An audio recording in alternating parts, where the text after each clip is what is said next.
And yet I ask you, is not an alien force already among us?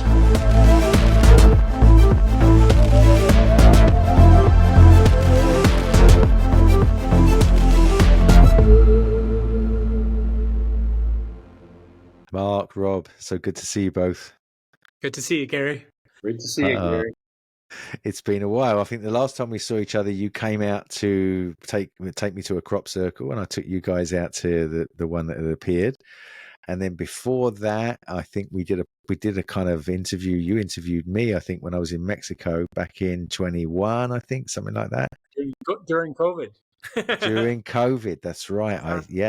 I was very fortunate to be working as a journalist in Mexico City during COVID because I didn't get locked down. We were allowed to move around in empty streets in Mexico City. Oh, that's blessing. It was very eerie. You know how busy Mexico City is, right? To move around in Mexico City with hardly anybody about. It's kind of weird. So we first met in Brazil. I think it was 2017. I was down at a conference with AJ in Porto Alegre, right down in the south of Brazil. And that's when I first met you guys, and you had some great stories to tell. Okay, so you've been on this journey for a very long time, and you've been going around the world. And Rob, I've seen the equipment that you have, and you seem to, have this array of high-tech cameras. That's the sort of signature piece of your documentaries. The front cover of it, like there's this guy is like Close Encounters of the Third Kind, and look at all this kit he's got to catch all the UFOs.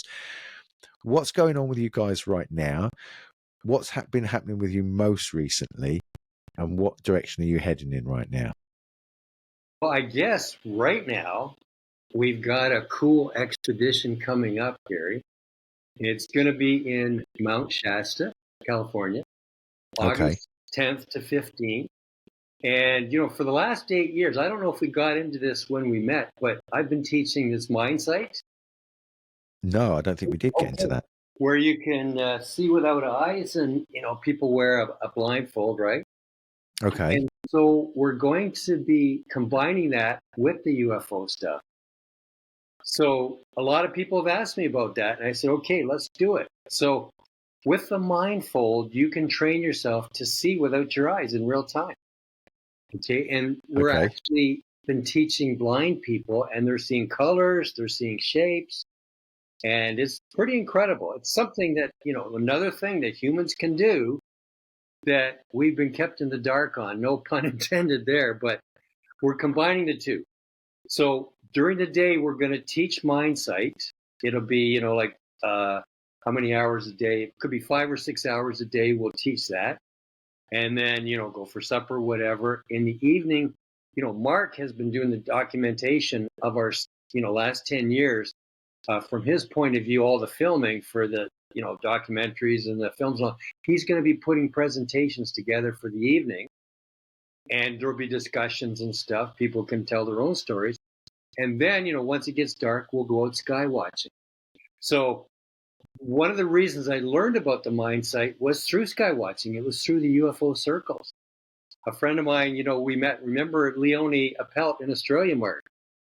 That's right. We had spent time with her and her family in Australia, and we experienced some pretty incredible things. And when we had gotten back from Australia, she texted me this 3-minute video. Now, this is like 8 years ago now. And it showed her grandkids running around the backyard playing hide and go seek with the masks on. But they appeared to know exactly where they were going, and they weren't bothered that they were wearing masks. So I thought it was a joke. Because, Leonie is quite a practical joker also, and quite a sense of humor. And at first I thought it was a joke. And it went on for like 3 minutes, and I thought, but who would go through the process of making a video for 3 minutes? Usually a joke is very short. So I wrote her back, and I said, Leonie, is this a joke, or is this real? Because if it's real, I want to do it. So the rest is history. She hooked us up with a teacher in Canada, started learning. We've been doing this. I've been teaching it online for 7 years. Really? I don't. Yeah, you haven't told me any of this. I didn't I know know. this. We just don't say Running it. around with blindfolds on, and you can see when you forgot to mention this, Rob. Yeah, I know. Well, we got so involved with the crop circles with you and the UFO stuff, and it's like, we're kind of focused Wow. on that, right? Okay. So, and we've had like 3 seminars. The last one in Orlando was fantastic in January. We had, 23 or 24 out of the 27 people seeing the room in real time with blindfolds on and with patches on their eyes. But anyway, so we're putting this expedition together, and I've already got a pre-register list. People want to go because the reason that I got into this mind sight seeing is I thought, well, if this is something we can do blindfolded and we're kind of maybe hooking into other areas or other abilities that we have, maybe it will help out with the UFO stuff. Okay. How? Yeah, go on. Here's the thing. We started practicing this and testing, and I started using it with infrared cameras.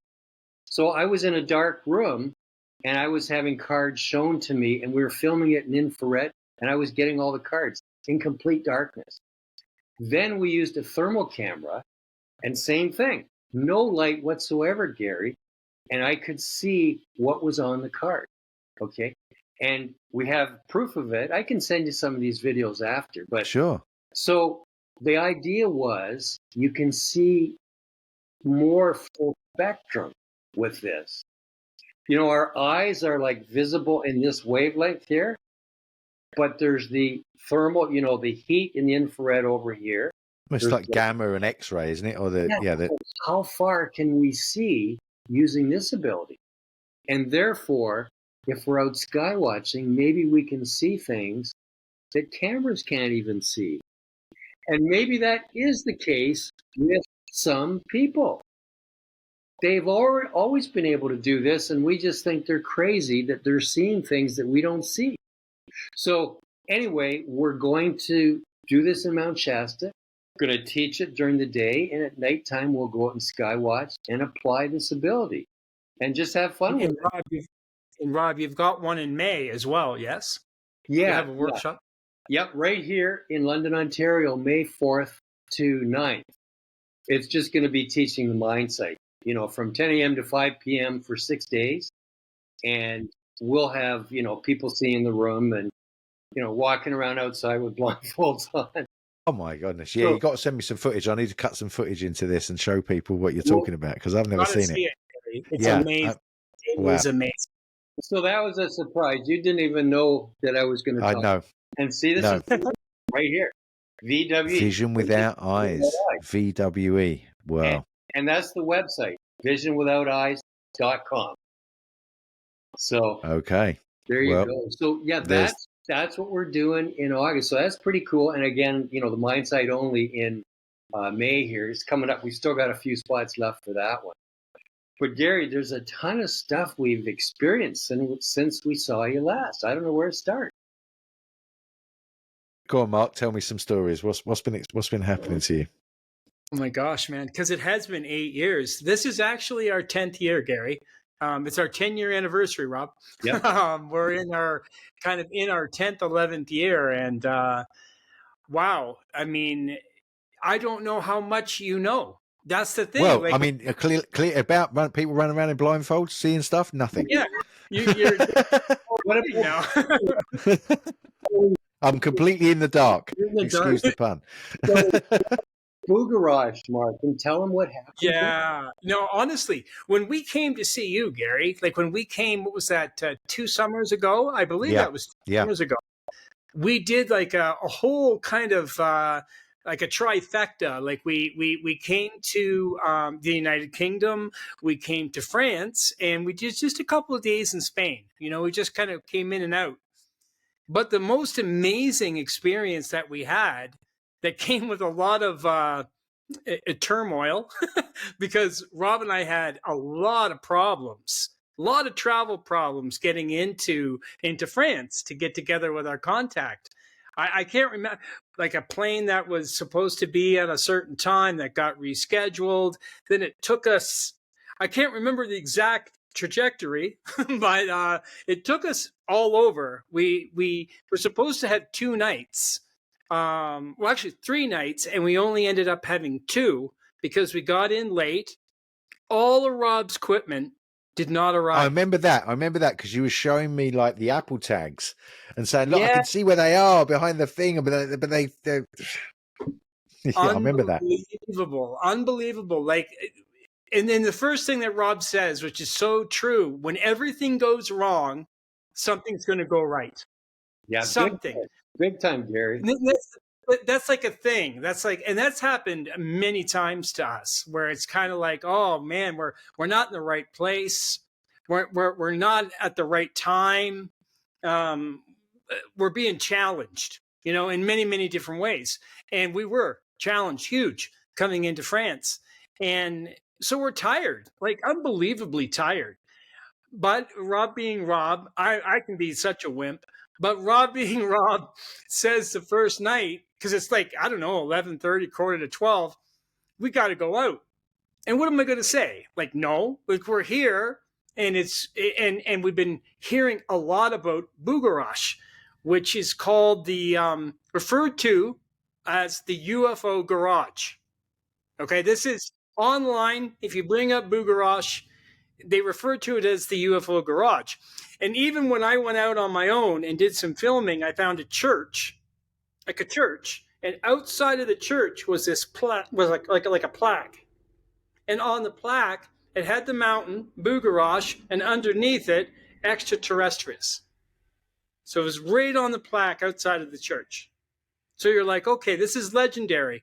To take the legend another step, Steven Spielberg, when he was doing Close Encounters of the Third Kind, through his research, he said, I want to film Devil's Tower. It's got to be in Bugarash. So he came there, met the locals. The locals all said, no. We don't want them to go away. We don't want them to go away.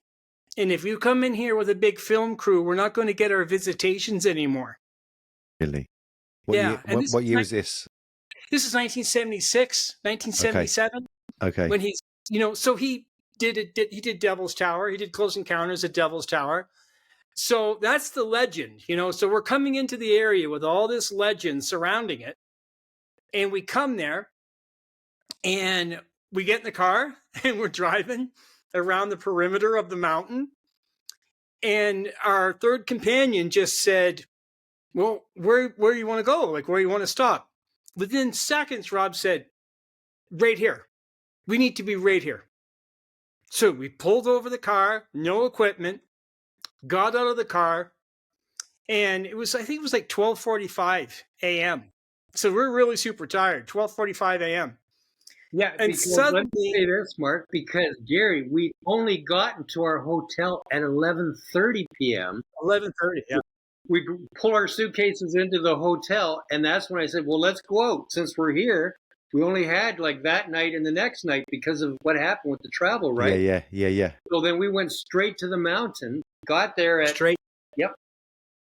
Yeah, no, and it was incredible. Like, we hadn't been there for more than a few minutes, and then suddenly these lights started appearing.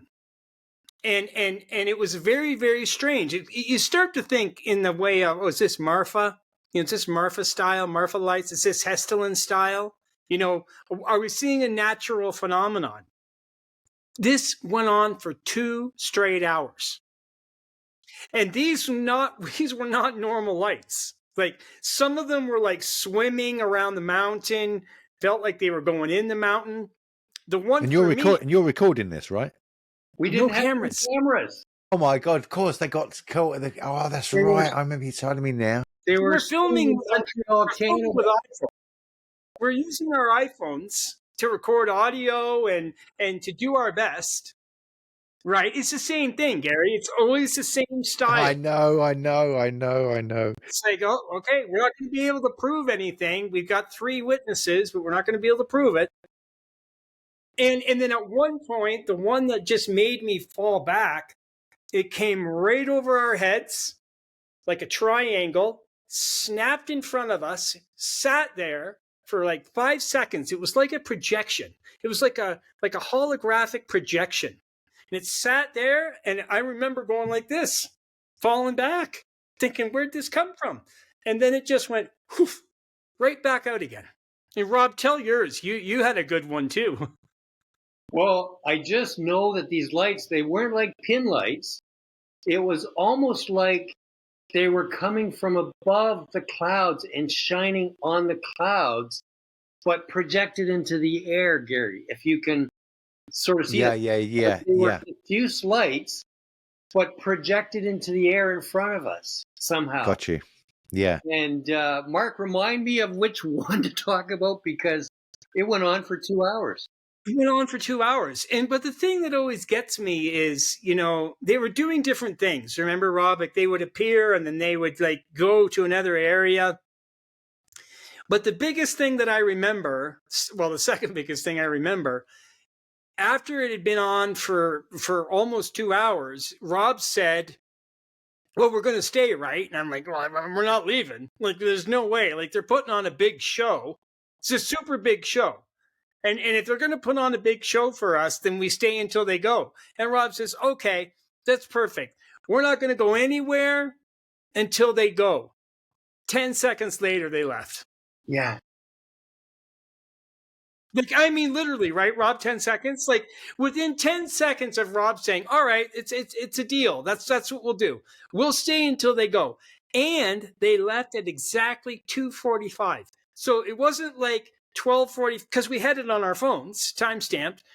12:45 it started. 2:45 it ended. It was exactly 2 hours, Gary. Exactly 2 hours, and it just went on and on and on. Just all these lights. It was like they were chasing each other and playing, going around to the mountain and doing all these patterns, and it just went on and on. Now, we recorded it all on our iPhones, but they weren't quite bright enough to be picked up in the video of the iPhones. We have all the you got a sensor the size of a pea, haven't you? Yeah, You've got. Yeah, with my high-tech stuff, I would have gotten everything. That's the story, isn't it? Yeah, I know. It's the story. That's the story, right? We should never have been there, Gary. Like, we shouldn't have been there. And if we had been there under normal circumstances, there would have been cameras. Yeah, but and even the spot where we were, it's like our companion said, well, we've got to find a spot. And I just turned my head, and we were right then coming up to like where a road came out to the highway. But it was like triangular areas. There was lots of room for trucks to turn and everything. I said, well, let's go here. And we turned, and that was the spot where this whole show, we were at the centerpiece of this whole show, watching stuff come right over our head. We were just entranced by this light show that was a personal light show just for the three of us for 2 hours solid. 2 hours. Mm-hmm. Okay, there's so much in that. I mean, when you just said that about the light show, that's very Close Encounters, isn't it? Totally. And there were no airports within 200 miles, 100 miles. Yeah. We were in the Pyrenees, in the mountains. You've also got this issue where, like, if it was 150 years ago, people would say they were seeing fairies with these little lights, right? Because that's the way that they would project the culture and what was deemed to be paranormal or whatever would be manifesting. Even if it wasn't that, their mind would meet it halfway, and maybe that would be the story they tell. And so historically that sort of fits into this narrative that I've been exploring with people having these kinds of experiences. But there's this whole subjective journey for you, right? So 2 points that come out for me. Number one, and I'll ask this is part 2 of the question, but the first part is like, when you've got all this equipment, right? And the chances of it being held up, and this is this kind of, Heyoka or Joker position, isn't it? Of this paranormal phenomena that so many people report that says, it fucks with you. Right. There's no better way of putting it, right? It will show up just when the camera battery died, or this, and it knows, right? And how does it know? And people feel that sense, and then you've got this intuition of yours, which said, let's stop here, right? And let's go out, right? There's you interacting with it, but like, where does that line cross between what they knew about Rob, before we came on camera, we were talking about quantum physics, right? Which says, you know, the past and the future and the present kind of like are one thing, and time can go backwards. And, you know, when we talk about these kinds of experiences, a scientific quantum sort of reality can explain some of these things, which may have known what you were going to do, or there's this paradox to that thinking, right? Or it's interacting with you. Crazy, Gary. And got to tell you about another one that happened. We were in Colombia, remember, Mark? Oh, you got it. Yeah. And, you know, we either have the stuff happen on the expedition, or it happens to the people that are staying back home that are not on the expedition. It's one or the other. So we were on the expedition to Colombia. There wasn't that much that happened there. And then the very last night, I get a phone call from my partner back home here in Antonio. Now, let's back things up about 3 months. For Christmas, we got each other an iPhone, 14 at the time, I guess. And, you know, here in Canada, they're not cheap. They're like, in Canadian, they're like $1,700 now, Canadian. So I went right away and got a, case and screen protector. He didn't get the screen protector for his phone. And I kept saying, well, look, I can run in and get one and get it put on. And he didn't want to be without a phone. So this went on for a few weeks. And we had everybody in the kitchen. We were all sitting around talking, having snacks, whatever. He went to grab his phone off the counter, and it dropped onto the tile floor, Gary. Cracked the screen. Like, if you look at the screen, the crack went right across, right? So I grabbed it. I said, don't touch it. If you put it to your ear, you'll cut your ear. I saw that happen to a receptionist one time, right? She answered the phone, but she dropped it, and she picked it up, and it was cracked, and she cut her ear, and she was bleeding all over her white medical stuff. But anyway, I grabbed it, and I took the case off, and I took some packing tape, clear packing tape, and I put across it, trimmed the edges, put it all down, put the case, here you go. So he's using his phone, no problem. You can still operate it through the tape, no problem. But after a while, after a few weeks, the tape starts to peel, and it becomes annoying, right? So I said, okay, give me your phone, strip off the tape. I feel the crack, okay, it's still there. And be careful how you do it, because you can slice your finger on that. It's like a razor blade. Yeah. Put the tape on again, trimmed it, put the case on. And I think I did it like 3 times. And then Marcus and I went to Colombia. Now, I said, I received a call from him on the last night. And he says, Rob, my phone. I said, yeah. He said, wasn't there a crack on the screen? And I said, yeah. And he said, well, the tape was getting old, and I pulled the tape off. There's no crack. I said, well, but Antonio, there was a crack. I felt it. Everybody saw it in the kitchen. And I put the tape on it for that reason. He said, well, there's no crack. It's completely smooth. And I thought, well, that's a time anomaly, I think. Maybe there's timelines here, Gary. There was 2 timelines involved.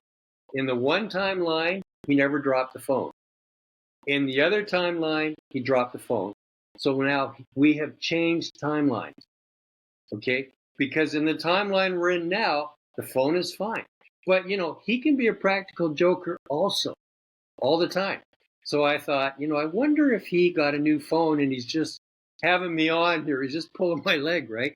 So when I got back, I went into my email to get the serial number of his phone that I bought him. And I thought maybe he's gotten a new phone and he's just having Mark and I on, right? So it was the same number, same serial number. So the serial number matched as the same phone that I bought him for Christmas. And when I checked, there was no crack. And that crack, I can still see it in my mind today and feel it, how I felt it. It went right across. So there you go. So we so there's this. So if you were talking to a skeptic, they would say, well, he had a new screen, right? Same phone, but he had a new screen, right? Explanation, satisfactory, keeps them in their left brain. This is the way the world works. There's no bigger picture.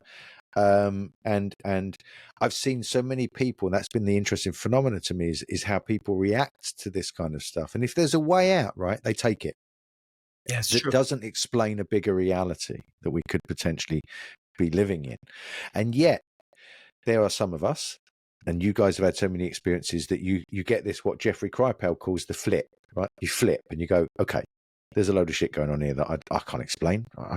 We could say maybe this timeline changed, or but stuff happens, right? And there's no explanation under Newtonian physics for this. I know, and you know the one with the check. We've told you about the one with the check. You told me that was one of the first stories you told me. Yeah, I remember. So crazy stuff. But anyway, we met you in Brazil. So we did go back to Brazil, and there's a story there, Gary. Brazil's, that's why I love South America, Rob.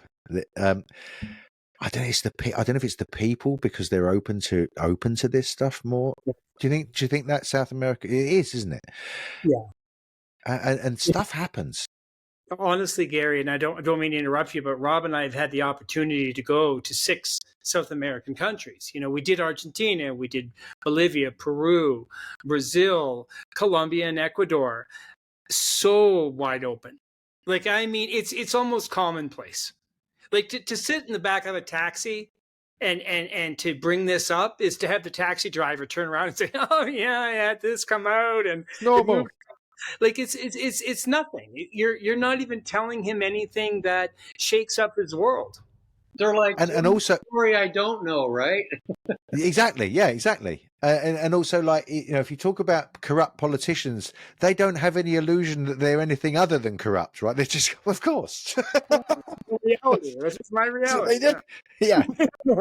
But in the West, you could be arguing with people that go, no, the government have got our best interests at heart. They're all lovely people that are coming, like, So there's this kind of proper reality that goes on in South America, isn't there? Anyway, tell me the story about what happened in Brazil. What happened? I don't think you're going to believe this one. Well, I mean, I do have my limits. There are some things, but this could hit your limit, Gary. Okay. There's many witnesses, though, Gary. So multiple, nine witnesses. Okay, you've got me intrigued, and I'm sure you got the audience intrigued. Let's go for it. Tell me. Start, Rob, or do you want to start? Put all the context around it, Mark.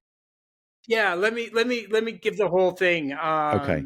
It was the typical of an expedition. It was the last hour of the last night. That's always a thing. That's happened many, many times. We hadn't had any experiences, small things, like coins showing up where we don't think they're going to show up, or, you know what I mean? Like different little things. But we were in Uberada. I think it's called Uberada. And it was the only night that we had a group. We'd gone out the night before. It was just a couple of us, 2 or 3 of us. And this was the night that we had 2 sets of parents. We had 3 children. We had Rob and myself. We had the chief investigator, researcher for Brazil, Fernanda. And we were all at this location. I ended up having to leave to do an interview. Rob was setting up his cameras. And the children, 3 of the children and the mother, decided to go on a walk. They just wanted to go out for a walk into this wooded area. And before so the reason they went for the walk, Gary, is because they had all seen something over in the woods. Oh, right, okay. And I put my cameras over there and stuff, and they decided to go check it out. So I was filming them checking it out. Yeah. And do you want me to continue with the story, Mark? Yeah, no, please, Rob, from your point of view. Yeah, so they're over there. I'm by myself. They asked if I wanted to come. I mean, I really did, but we were along a farm road. Pardon me. We were just outside the town. Mark had to go into the town there. And there was a dinosaur museum or something in the town. Was it dinosaurs? Mark? Yeah, like a prehistoric kind of thing, yeah. But anyway, and I don't know if there's any connection there, but there might be, especially when you hear the rest of the story. So I really wanted to go with them, but I had all this equipment. It's super expensive, and farmers had gone by this road earlier in the evening. I thought, I can't leave my equipment just sitting there. It'll be gone by the time I get back. So I let them go, and all of a sudden, I heard this screaming, like blood-curdling screaming. and they're all running, and I'm catching it all on film with the, infrared, the full spectrum, the visible. And the one kid comes running, and they had seen something, like some kind of a creature. But when they were screaming, I heard two sets of fangs. I heard what sounded like almost like a dinosaur walking on the ground. I heard that loud, and almost like the vibrations of it. And I also, like Jurassic Park kind of. Yeah. And I also heard the flapping of like Really? Like something very large, Gary. So I was just out from my equipment, and I went running back to my equipment because that sound was coming close, and I thought, I got to protect my equipment. It was like almost like some kind of a big South American bird, what I thought it was, right? Okay. I thought it's a dragon coming, but I've got to protect my cameras, you know what I mean? I thought whatever it is coming towards me, I got to protect my equipment. It's going to knock it over. And right? yourself. Wow. And, yeah. And so they all came over saying what they had seen, and I recorded it. And I thought, this is going to be fantastic. It's all recorded on film, all of it. What they saw off in the distance in the woods, like my version of it. It's going to pick up the sounds, these low vibrations on the ground. It's going to pick up the sound of these wings. And then, shortly after that, Mark arrived. Mark, you pick it up from there. Yeah, this was really interesting for me because I filmed live recording. I just got out of the car, camera rolling. These kids are all like this, just talking, high energy. And they're all reenacting it. They're like boom, boom, boom, boom, boom. Like they're all like doing these sounds of what it was. And the mother is all elevated, and they're talking. And then they say to me, there's this child in the car, like total PTSD. Traumatized. Totally traumatized. Totally in shock. I quietly come up to the car because Fernanda is talking to her. And Fernanda instantly, total professional, says, turn your camera on. It's okay. This is live. We have to film this. We have to document it. And I filmed this girl, and that is going to stay in my my heart and soul forever, because I'm filming her, and I'm filming her eyes, and I'm filming her father behind her. And she's not even looking at me. She's looking at Fernanda, because Fernanda is being very comforting and Rob had said as well, it's really important that we ground this out so that she's not traumatized for life. Like she's got to know she's safe. She's got to know. They all, Gary, all of them told the same story. And to follow what was the story? What was the story? This thing was, I don't know, 8-9 feet tall. Okay. Big, with big wings, black, no eyes, like a cloak. And then its wingspan came out. They all told that story. And I filmed them all separately. So what you'd visualized, Rob, and what from the audible thing of the footprints and the flapping correlated with what they said they saw. Yeah. Okay. Then they all drew it, Gary. They all sent me pictures. Fernanda actually videoed them separately, all drawing their pictures. And you've got that on video, them drawing the pictures. Yeah, wow. All the pictures are the same. And then I did a presentation in Italy a few months ago. I think it was back in November. And everybody said the same thing. Like, have you guys ever heard of the extraterrestrial Mothman theory? Like this creature that's tall, wings, the whole thing. I would have had a hard time believing it if Rob hadn't said, because kids can have pretty big imaginations, right? I mean, and I'm not discounting legitimacy or discounting the fact that they're all liars. Like, that's not what I'm saying. But when Rob Freeman says, hey, This thing was huge. I heard the wings. I heard the ground thumping. Like, this is not like an ostrich. Because even Fernanda said to the little girl in the car, was it an ostrich? Like, do you think it was an ostrich? And she's like, no, it was grande. You know, like, she's like explaining it as it being large and the wings, like, and when you're filming them, they're not having time to think about it. I was there 15 minutes after it happened. Like, I came out of the car and I just filmed for 45 minutes. So I never stopped. It wasn't like one was talking to another one and saying, oh, that sounds like a really cool story. You know, I'm going to tell the same story. Like, it wasn't like that. They were all in their own separate groups. Like, there was a couple of them, and then there was another one, and then there was Rob with his cameras, and then there was this girl in the car with her dad. And then we got in the car and I filmed all this. It's absolutely ridiculous. All the kids and the parents got in the car with me, and we all went back out to the side road. And they all told the story like they were there, saying, this is where it was, this is what we saw. So they repeated the story without any loss of detail. It wasn't like they changed their story from when they were with Rob and everything at the headquarters base camp. When they were in the car, same story. When they were on the side road, same story. They didn't modify anything. Yeah, and it reminds me very much of the Arenell School in Zimbabwe? Well, that's what's coming to my mind. That was just. I mean, the Westall one as well. I've given a presentation on that because those are the two cases that I find very interesting, but involving children who all tell the same story. But Gary, and get traumatized. Here is the crazy thing. I was so excited because I've got, like 7 cameras all recording. Oh, God. Very sensitive. And I was so excited to go back to our place. I stayed up late going through everything.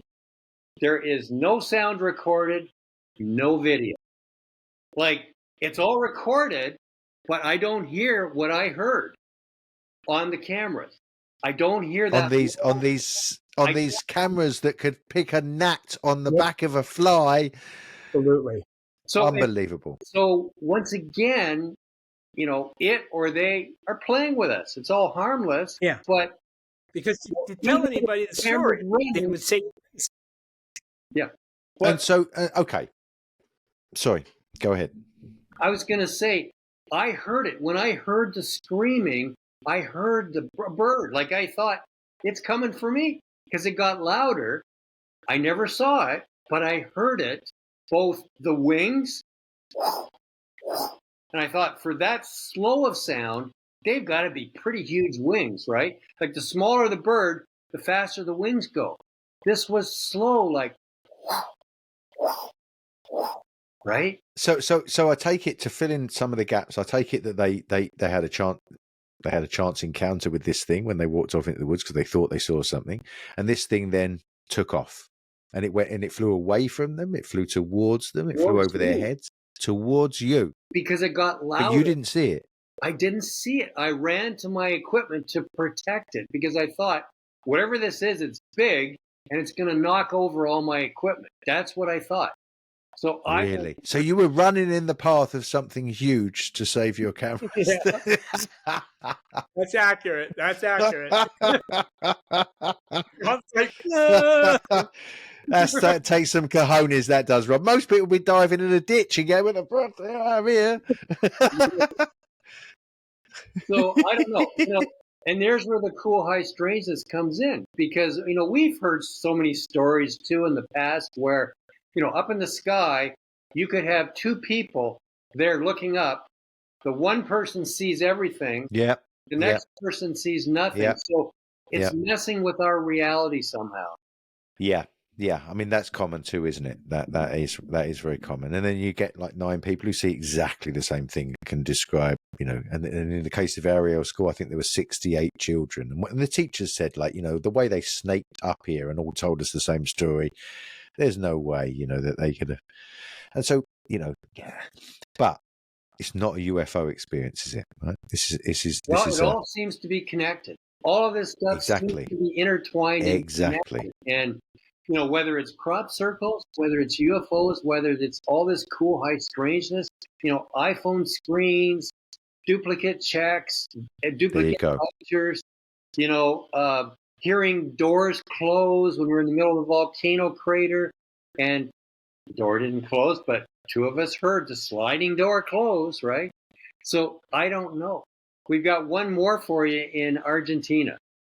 Well, let me just stop you there, because I want to cut into this, and this is where I find this whole subject interesting, because, and I wasn't expecting this to happen in this way, this interview. I thought we were going to be talking about, frankly, fuzzy lights in the sky you've picked up on your cameras, which is so much of what the UFO stuff does, right? I used to wind High Me Up every Sunday. The TV show would come on, right? We'd have a 2-hour special, and I'd be in the kitchen. We had a big TV room, and there's a kitchen off of it, so I smoked cigarettes then. I'd be out there smoking a cigarette and drinking a tequila or something, because it was Sunday evening, we were relaxing, and Jaime would be going, "Gary, you got to come in and see this one. You got to see this." And I go, "Oh God, come on then." I walk in, and I'd go, "It's a fuzzy light in the sky, Jaime," and he'd go, "No!" He'd go crazy. I used to do it to tease him, but because so much of it is, and I used to go, "No, I'm a crop circle guy, right? You can walk in crop circles, you can measure them, people experience things around them." But that's the point I want to make, right? You enter into the paranormal from whatever angle, right? And whether it's UFOs, whether it's crop circles, whether it's near-death experiences, like we mentioned, or ghosts, whatever it is starts interacting with you. It starts messing with you personally, right? The hitchhiker effect, right? The hitchhiker effect. And so that's why I like this work of like Jeffrey Kripow and the demonic reality of Patrick Harper that I've been diving into recently. My latest film, I don't know if you've seen my latest film, Philosophy of Crop Circles, Why Crop Circles Matter. But I talk about, the square and the circle and what this stuff means. And it's this square and the circle is this these opposites that we as humans have to find the balance between try and balance the tension between those opposites.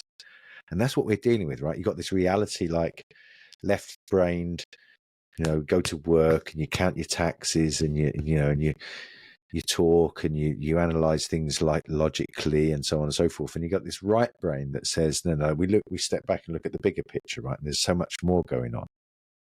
And so that journey for you guys now, with all of these other things, Mothmen taking off in the woods and stuff like this, and iPhones getting fixed, it's grown. The whole thing's grown for you, isn't it? From frankly fuzzy lights in the sky to what the hell's going on? And we asked that. Yeah, that's right. A great point, Gary, because we asked for it. I remember those moments where Rob would say, I'm no offense to anything, but I'm getting bored. I'm bored of the lights. Yeah. I want more of the other, and that's a request, at some level, call it a conscious request that you're saying to them, we can handle it. We're okay. We've seen the lights, we've seen the Squamish orb come out. We've seen the Cusco craft, all these things that happened in the early years. It seemed like preparation for what could happen in the next, what I'd like to say, the next 10 years. You know what I mean? Like, okay, that's the education. We've been educated at some level. We can handle it. We can, or I had an earthquake, happened in my room. It didn't happen anywhere else in the house. So and that happened in Peru. That happened in Lima. And so you take those little moments and you say, I'm all right. I'm all right. I'm okay. Even when that happened in Brazil, I was like, Rob telling me about it. He's like this. He's not like this. He's not shaking about it. He's like this. And he's saying, oh, yeah, I heard it. It was big. And it was flapping. It was coming at me. And I'm like, are you all right? And he's like, yeah, I'm fine. So I'm thinking, that's good, right? I think that's good. Yeah, I think there is, and whatever it is seems to respond to how much you can handle, and it stretches you like a good yoga teacher. It goes, you can handle a bit more than that, gorgeous, and it gives you a little bit more, right?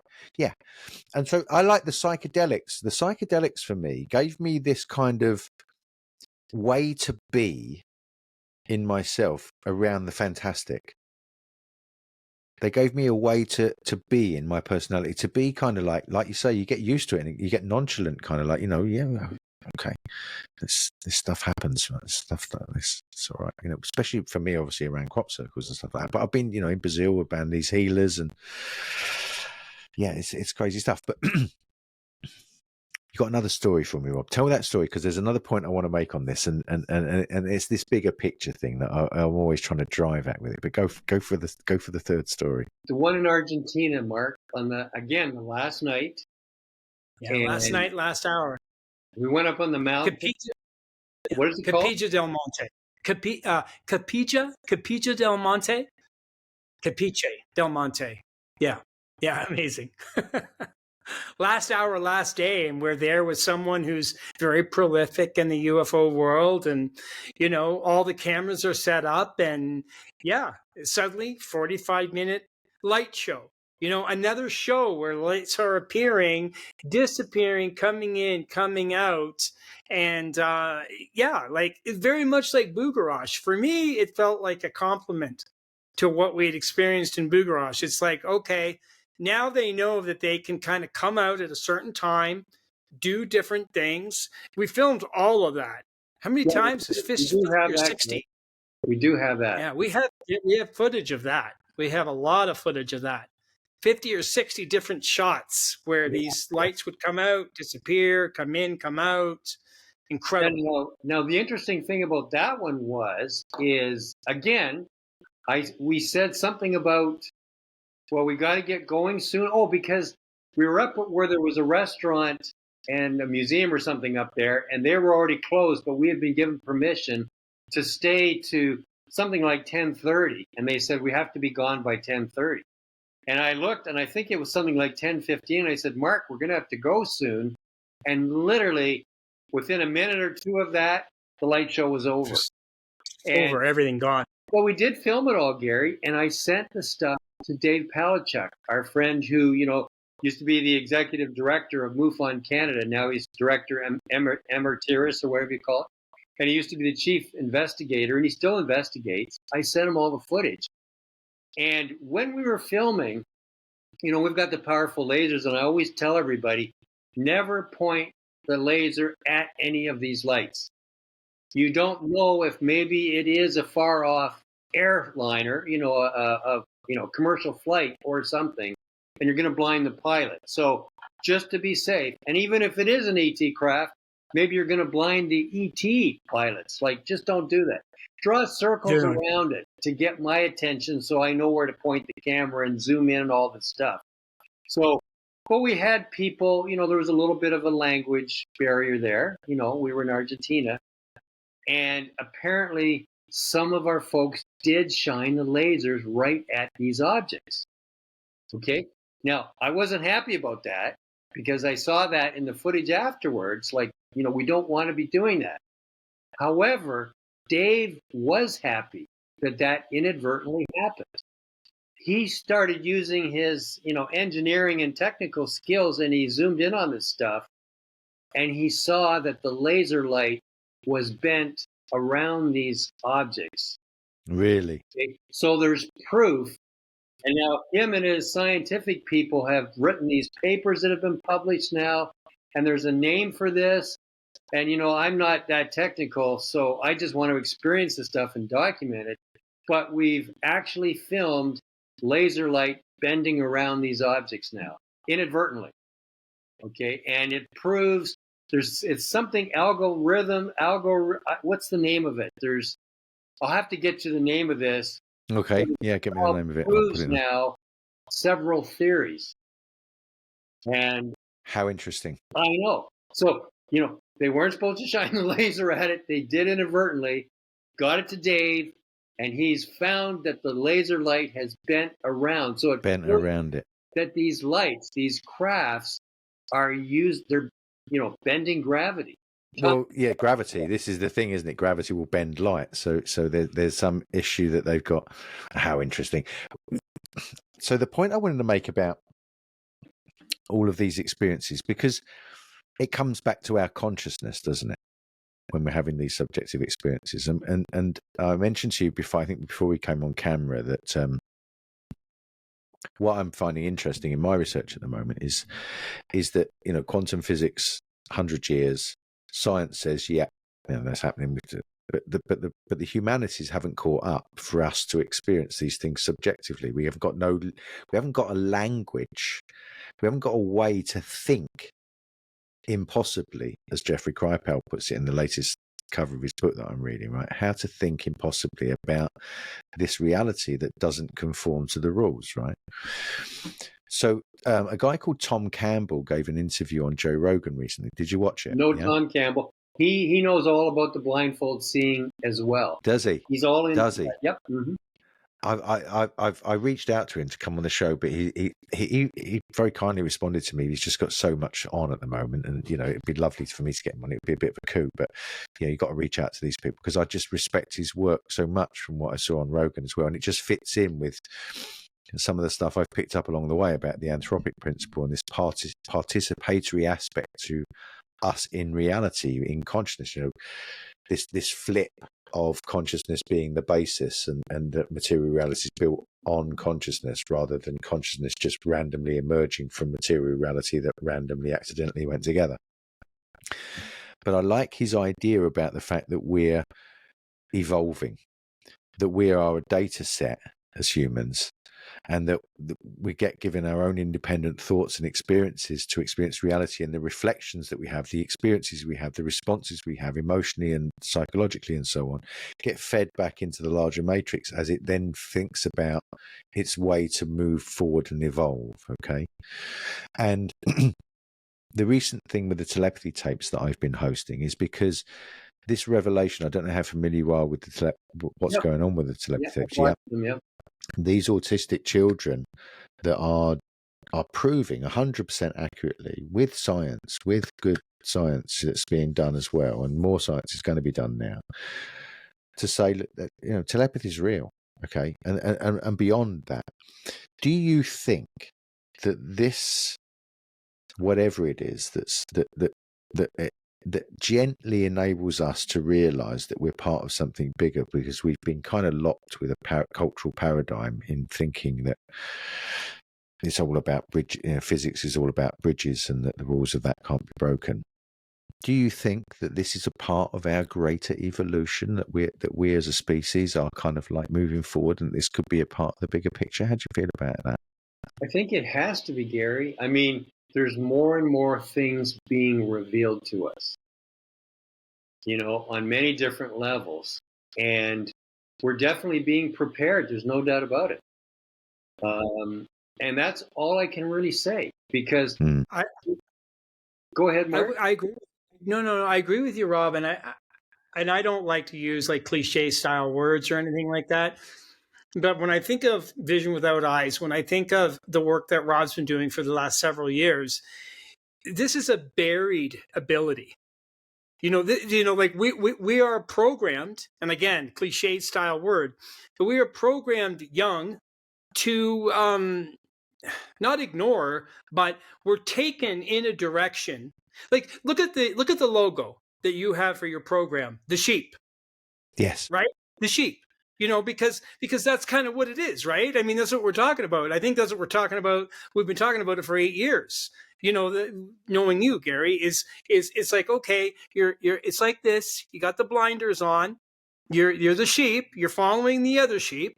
You're not thinking about your special abilities. You're not thinking about vision without eyes. You're not thinking about telepathy. You've been shut down. But how long can that happen? I mean, eventually you're going to have these people step out that say, I'm going to teach a course about vision without eyes. You come on out, you take the course, you tell me. He's got an 85% success rate. Am I right, Rob? Yeah.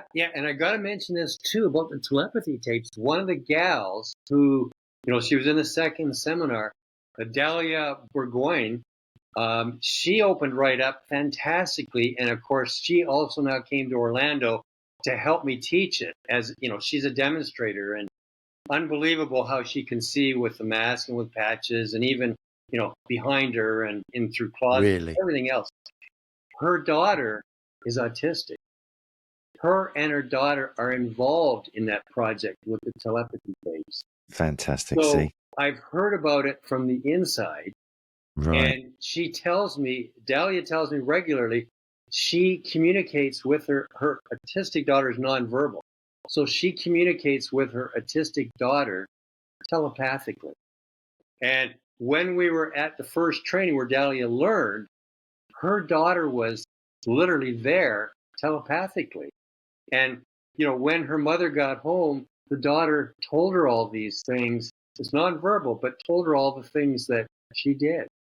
You know, so, and her daughter can see without eyes also with the blindfold on. So it's all coming together, Gary. It's all connected. Let me ask you, Gary, like, why? It's not even the why. Like, to me, it's not like, you know, do we have this ability or that ability? Why do you think it's suppressed? Why do you think that society doesn't want us to talk about this? Like, why is it taboo? It's a great question. I mean, I've explored it with a couple of guests. I think, I think there's an element of the heretical with regards to religion. I think that I think these things were suppressed when the Christian church came to, you know, like took over the pagans and built the churches on the sites of the pagans and suppressed and turned and created this duality between the angels and the demons.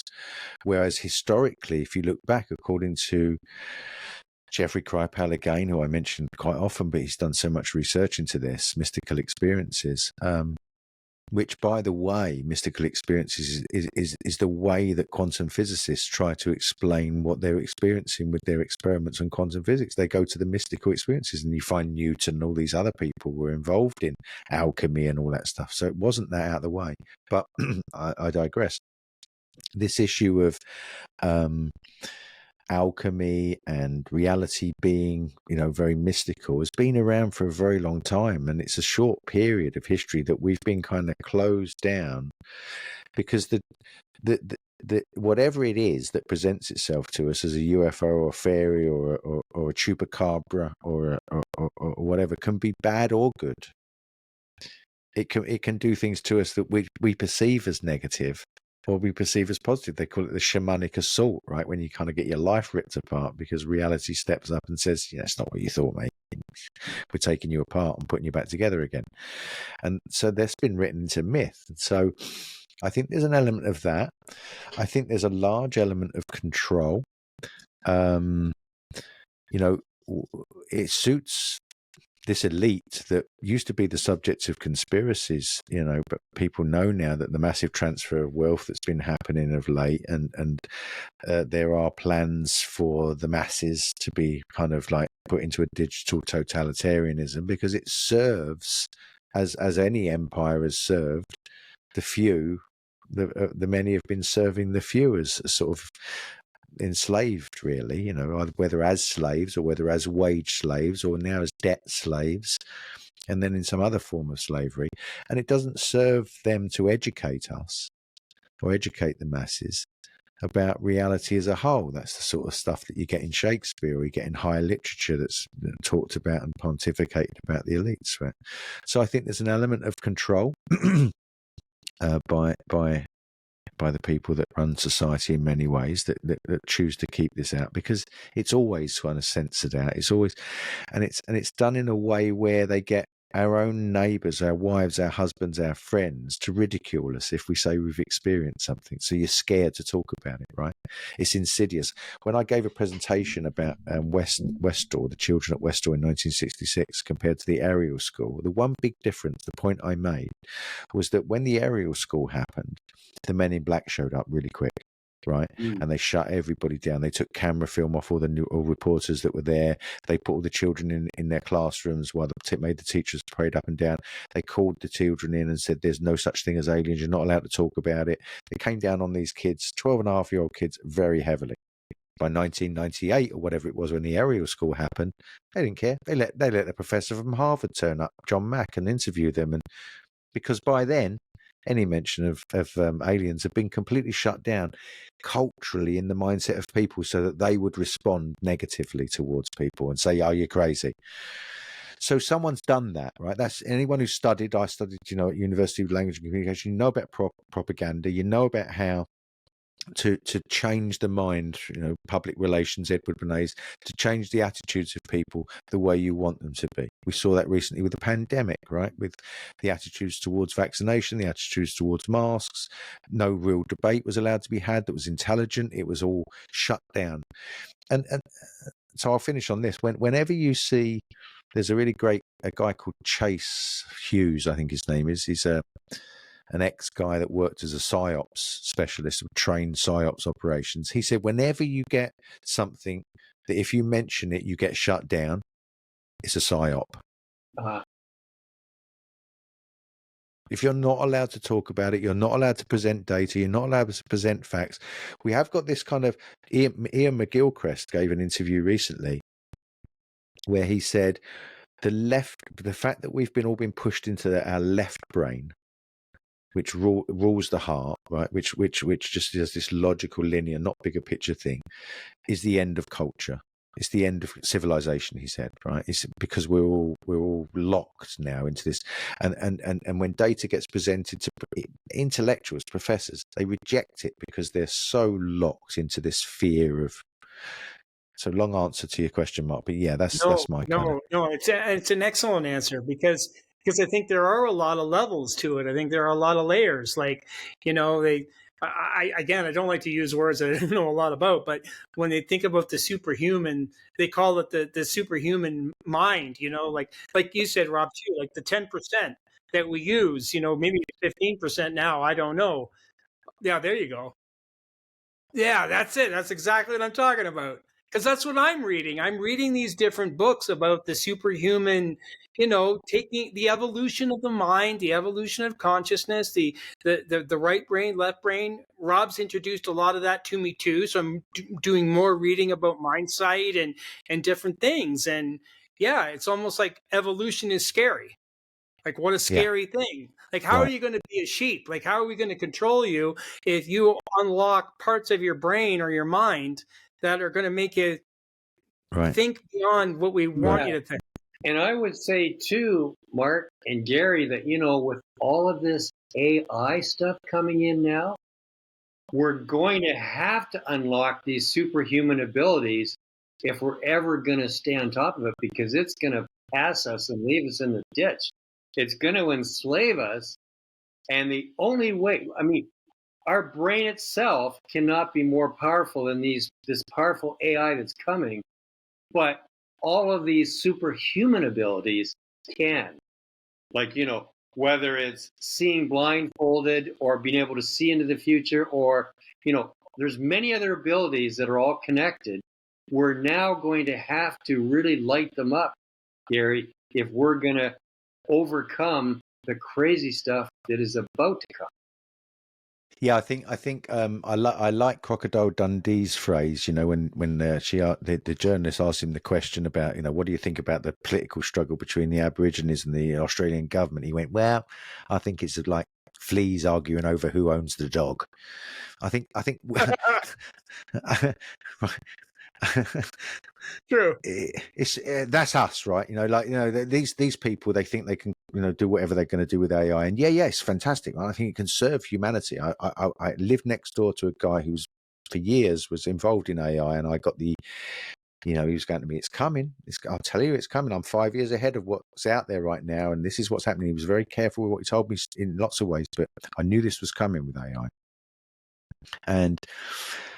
But I think consciousness is primary. I think evolution is such a big force that it's the fleas arguing over who owns the dog, right? So evolution's coming.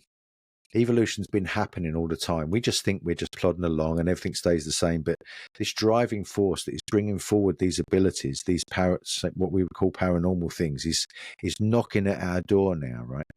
And so that brings me to the last point I wanted to make about all of this, because it's come up with my other guests. there is a growing number of people who believe that there's a crossroads coming, and that those that are open to compassion, Tom Campbell says this, right? Because it's a low entropy state to be compassionate, to be cooperative, to be forgiving, to be, loving, right? It's low entropy. That's the nature of the universe, is to work on a low entropic state. A high entropic state is greed, selfishness, small-mindedness, closed-mindedness, right? So there's people who are saying, look, if we're evolving and we're being gently offered a choice, right? Reality is not what you thought it was. We know because I've found that the crop circles are so loving, so caring, that they'll let you off if you can't handle it. You know what I mean? It's like, and a lot of this other paranormal stuff does, right? It gives you a way out. So we're being offered the choice to evolve. Those who don't evolve, some people believe that they're going to kind of phase out, and there'll be two realities, that it will crossroads, right? What do you think about that? I have no idea, Gary. All I know is what we experience, and the experiences are ramping up. So it may very well be heading towards that. We're going to find out. We're going to find out. Yeah, and for me, I've always wondered if it's like, and again, it's not like, oh, I'm the chosen one. It's nothing like that. But you wonder if there's a selective kind of process, when it comes to people that are introduced to this. I remember your story. Like, you take me right back to 2017 when I did my first interview with you, and you talked about the defining moment that you had, because you were a lawyer, correct? You were a lawyer, and it's almost like they said, okay, we have to present this experience to him, because he's going to take his mind, he's going to take his analytical thinking, because I remember your presentations and they were awesome, because you didn't talk like a crop circle guy, no offense. You talk like a lawyer. You were like, no, look here's my evidence.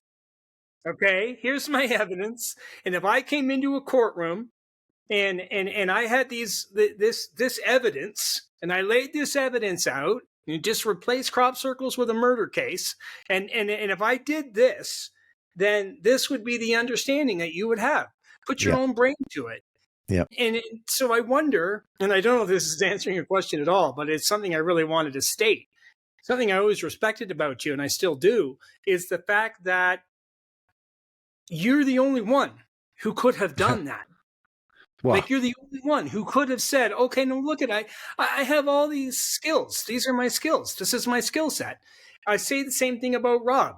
I go all the way back to when Rob was a child, and he had his experience with a UFO and started to invent things and started to think a certain kind of way. He had his own certain kind of process of doing things. And it's almost like, well, the evolution, if they're looking at our evolution, I say if they're looking at our evolution and they're saying, okay, the three of these guys are talking right now, let's see what they have to say. You've got we've got three people who have dedicated a significant amount of their life to unwrapping it, understanding it. And then maybe we take our combined knowledge and we give it to the next generation. Well, that's cool. That would be kind of, that's an important part of evolution. Again, I don't know if that answers anything, but it feels important. It's when you first get involved in these things. I mean, the coincidences of seeing, like, for example, I was like a paralegal, right? That's how I worked. I wasn't like a guy that stood up in court and made these big cases. I worked for a law firm that was a paralegal, but I did that for a number of years. I worked in criminal and conveyancing, like the house purchasing, with the legal work when you purchase the house, right? But I would have these conversations with my mentor, the guy Laurie Avardis. We're still friends, right? He was the partner that I worked under, and he taught me how to think like a lawyer. He taught me how to look at, and so did the senior partner, Michael Kay, the guy that owned the firm. They would sit and talk to me, and it developed my mind. Then I run a private investigation agency, And so that was all about like gathering evidence and looking at, what you had to sift out and stuff like that. And then obviously then, as the years went by, you learn about logical fallacies. You learn about how people make arguments with words. And I got very interested in language and communication and how that happens and how our minds. So yeah, a lot of that sort of fitted in. But when you have the paranormal experience, you get this ego battle then with this, I'm the chosen one. I'm the person that's, been put forward to this. And that's, that's when you're on a knife edge, because it's very dangerous, isn't it? And so the humility comes about when you realize, I think, or you come to realize that if consciousness is that we all are one. Absolutely. And we're just aspects, little like waves on the ocean of this oneness, right?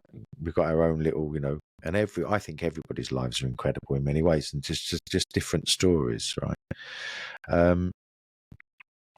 There's this phrase in a book that I love that my teacher gave me many years ago, and it says, it's not about having a grand plan. It's about being. It's not about doing something. It's about being who you are. Well, who I am is a collection of all those experiences from when I was born and all the things that made an influence on me that put me in a place which you would have never predicted if you looked at the beginning of the story. And it's the same for all of us. That's the fantastic aspect to life. If we all look at our own stories, we think, how the hell did we get here? No one ever believed I came from there and I'm now here. I love that. That's it's just a wow factor for me for life. And so, yeah, I went on those early days, like, oh God, I've been chosen to do this. And you think I've got a big responsibility for a message. It's all the ego death, I think, now when I look at it. Sure. Yeah. It's interesting, isn't it? The journey it takes you on. Absolutely. I think I say that because I sense you guys have been through that and been down that road. Exactly what I'm talking about. Yes, sir. Yeah. You kind of go like this all the time. Yeah, totally. Yeah. And I mean, the big thing that I've learned, Gary, is that the everyday reality that most of us experience is not really reality at all. Because all the things that we've experienced in our travels around the world, that really is what is in the normal world. Yes, that's it. All the people that are living in cities in their own home going to work, most of them don't experience all of those things that we have. And we're no different or special than anybody else, but out and about, we've seen the real things of the real world. But the average everyday Joe and Jane would say, no, that's not real. And you just bring up a very relevant point, I think, is because habits. Rupert Sheldrake talks about the morphic resonance field, morphic fields, right? We build habits. Everything's around habits. So if someone is locked into their habits, daily work, daily grind, blah, blah, blah. My teacher would say that their will, that their spirit doesn't get a chance to flex itself into reality because it's stuck in this track like the cart ruts in Malta, right? But when you break a routine, when you break a habit, when you do something different, you just do something spontaneous, you invite the magic in. And it's true, isn't it? If you go to I remember when I went to my first festival, I'd never been to a festival. I was 30 years of age. I'd never been to a festival before. And my teacher took me to a festival. And I said, why have you brought me here? And he said, because it's in places like this that magic can happen, because magic comes from human beings together and having their spirits alive and open. And in a festival, people interact differently. The rules are different. There's people who've been to India. There's people who are telling stories about just coming back from from doing a meditation retreat. There's people talking about Buddhism. And it opens stuff up. That opens up your mind, and then coincidences happen, and they bloody do when human beings get together. So for me, it's the human element. Always comes back to that. Human experience. And I've said this to you, I think, before in one of my stories. It's for me now, the fantastic, it really is. I hate to say this because it sounds so bloody cliche, but the birds singing, the flowers, spring coming, the blossom coming out on the trees, just that's the wow for me. It really is. Every time it came, the sunset tonight, I know it sounds bloody cheesy, but I don't need to see the paranormal anymore. I know it's there. And the whole thing is bloody paranormal, really. The fact that we're here is paranormal. It's the chances against it are just like, I like do you know what I mean? I like that. Guys, what's happening next for you? What's in the pipeline? So you're down in Colombia, Mark. You got in. Are you recently in Italy? Did you meet up with Antonio, by the way? I tried very hard.